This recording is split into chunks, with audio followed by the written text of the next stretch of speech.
Assalamualaikum warahmatullahi wabarakatuh. Selamat siang untuk seluruh mahasiswa saya. Kita akan kembali mengkaji yang terkait dengan psikologi abnormal pada judul Neurocognitive Disorder dan gangguan yang berkaitan dengan penuaan. Pada gangguan kognitif, kita ketahui bahwa gangguan pada pikiran dan ingatan. Jadi terkait pada gangguan pikiran dan ingatan. Gangguan ini tentu menunjukkan adanya penurunan dari fungsi intelektual ataupun memori. Gangguan-gangguan yang termasuk gangguan kognitif adalah delirium, ini di mana kondisi kebingungan mental. Kemudian demensia, itu merupakan gangguan deteriorasi atau kognitif. Kemudian gangguan amnestik, itu merupakan penurunan pada ingatan jangka pendek ataupun jangka panjang. Kita akan membahas terkait dengan delirium. Delirium adalah gangguan mental serius yang mengakibatkan seseorang mengalami disorientasi atau kebingungan dan berkurangnya kemampuan dalam memperhatikan lingkungan sekitar.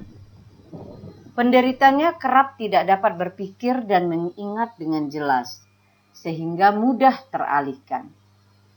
Delirium adalah gangguan kesehatan mental yang umum yang terjadi pada orang lanjut usia atau lansia dan orang dengan kondisi kesehatan tertentu yang menjalani rawat inap di rumah sakit ataupun panti jompo.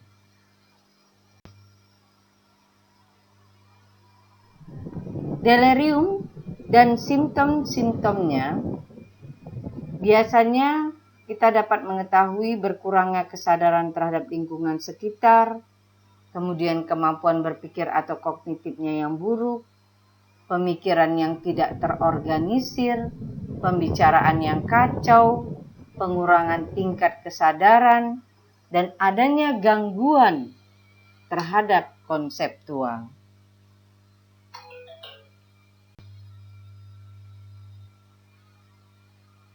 Selain itu, gejala-gejala delirium yang bisa kita lihat adalah terjadinya perubahan perilaku atau kebiasaan. Kondisi ini biasanya ditandai dengan beberapa gejala, seperti melihat hal-hal yang tidak ada atau halusinasi, delusi, kemudian menunjukkan perilaku agresif, membuat suara-suara yang tidak biasa seperti mengerang, menarik diri dari lingkungan sosial, merasa lesu atau gerakan menjadi lambat, kemudian menunjukkan pola tidur yang terganggu, seperti tidur pada siang hari dan terbangun pada malam hari.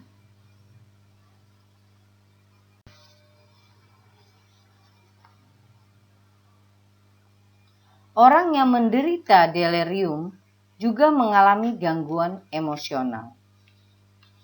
Gangguan emosional itu berupa rasa cemas, kemudian takut yang berlebihan, depresi, mudah marah, kegembiraan yang berlebihan, kemudian perubahan suasana hati yang cepat dan tidak terduga. Selain itu, kepribadian yang berubah.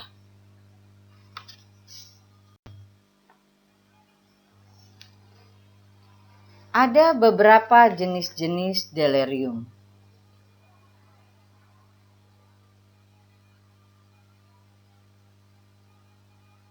Yang pertama adalah delirium hiperaktif.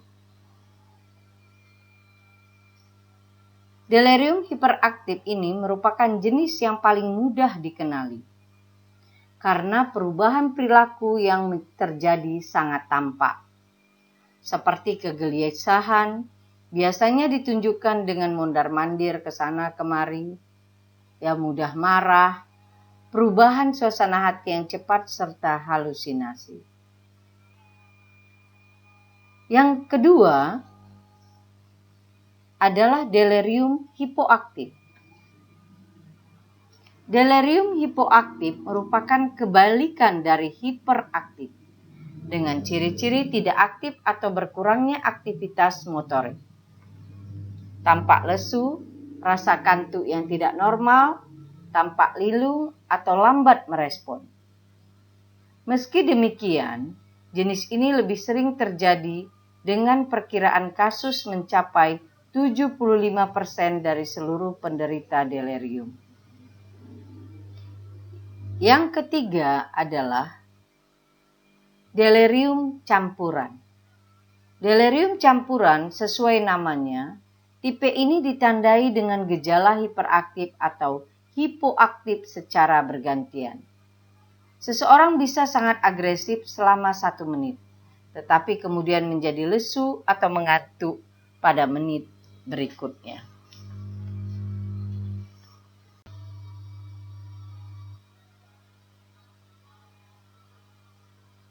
Kita akan mengupas demensia.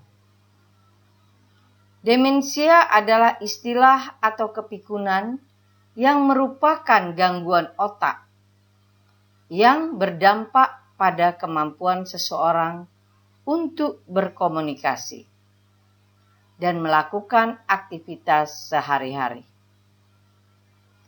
Demensia sendiri terdiri dari Alzheimer, demensia vaskuler, demensia Lewy body, demensia Parkinson. Kita akan membahas satu-satu yang terkait dengan Alzheimer. Alzheimer adalah salah satu bentuk demensia sekaligus menjadi penyebab paling umum dari demensia. Terhitung 60-80% dari kasus demensia. Penyakit ini memiliki dampak yang ditargetkan pada bagian otak yang mengontrol kemampuan seseorang untuk berpikir, mengingat, dan berkomunikasi dengan bahasa.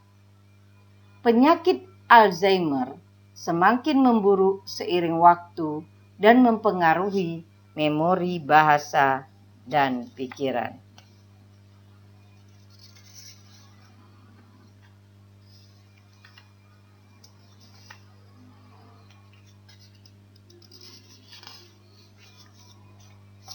Gejala awal Alzheimer yang paling umum adalah kesulitan mengingat informasi baru, karena penyakit ini biasanya mempengaruhi bagian otak yang terkait dengan pembelajaran terlebih dahulu. Tahap lebih lanjut, gejalanya menjadi lebih parah dan termasuk disorientasi, kebingungan, depresi, dan perubahan perilaku. Akhirnya pada stadium lanjut, berbicara, menelan, dan berjalan pun menjadi sulit. Gejala jenis demensia lain yang mirip dengan Alzheimer adalah demensia Lewy body. Itu juga mirip dengan Alzheimer.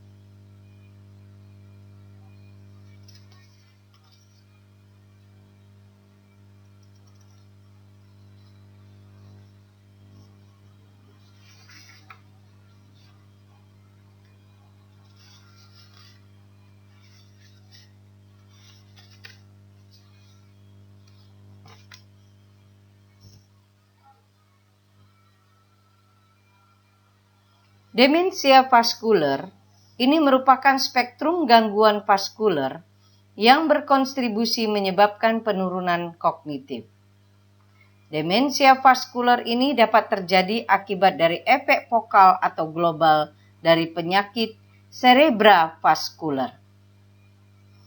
Stroke merupakan salah satu penyakit cerebravaskuler sebagai penyebab utama disabilitas, dan selamanya ini perhatian kita selalu berfokus pada disabilitas fisik, sedangkan aspek kognitif pada pasien stroke masih sering terabaikan.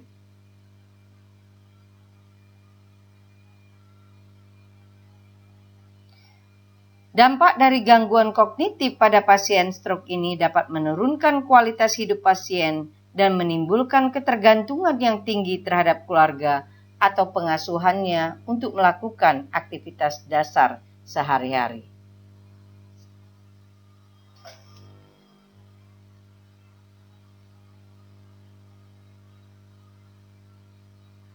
Gangguan kognitif yang terjadi setelah stroke akut dapat merupakan suatu bentuk demensia vaskular murni atau campuran terkait proses degeneratif yang memang sudah ada sebelum stroke.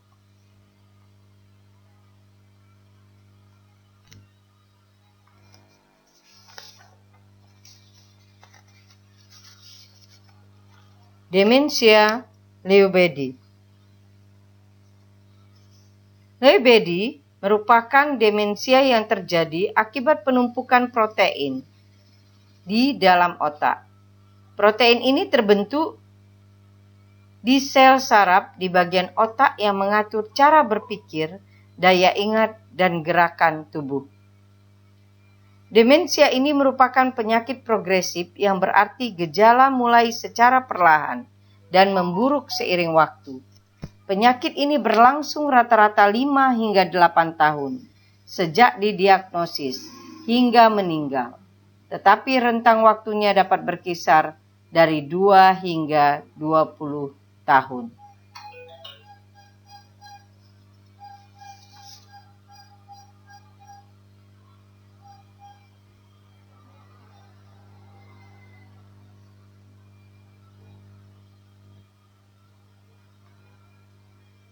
Kemudian ada demensia Parkinson.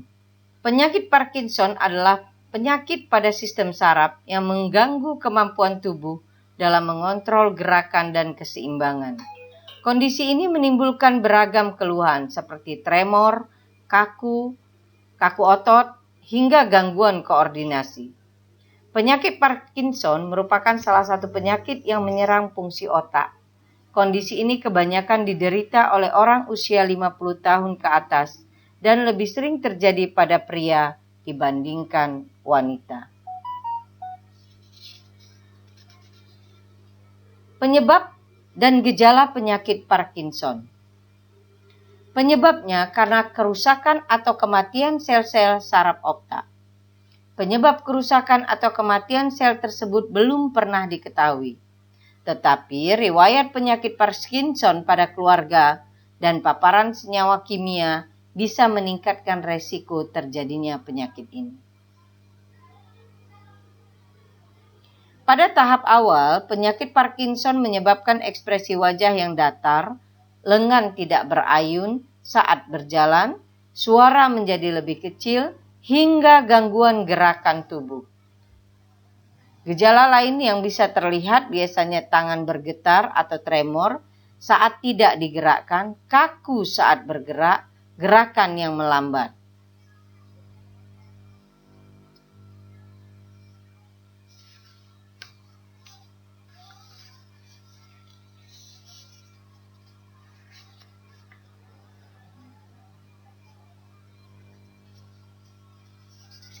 Baik. Mungkin ini hal-hal yang terkait dengan demensia.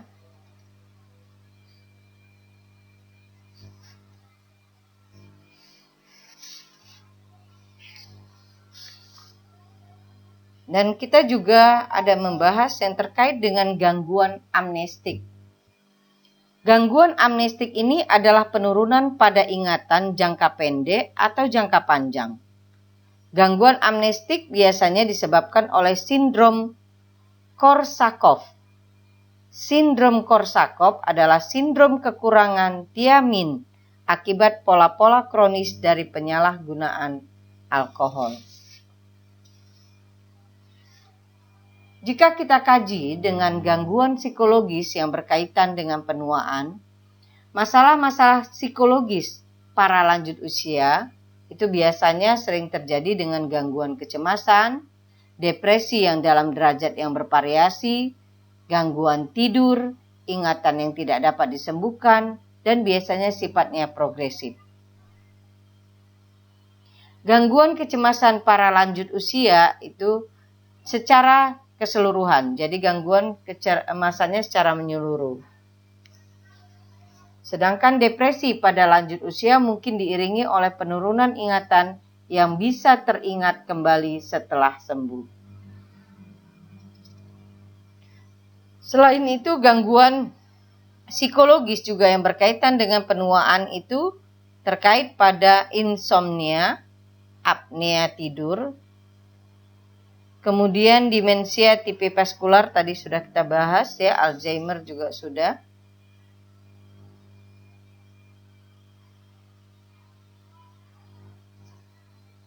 Saya tunjukkan ini plak gumpalan Alzheimer dalam otak.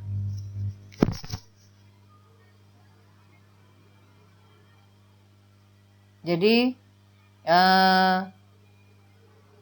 hal ini bisa kita lihat ya bahwa ada gumpalan, ada plak ya di dalam otak tersebut.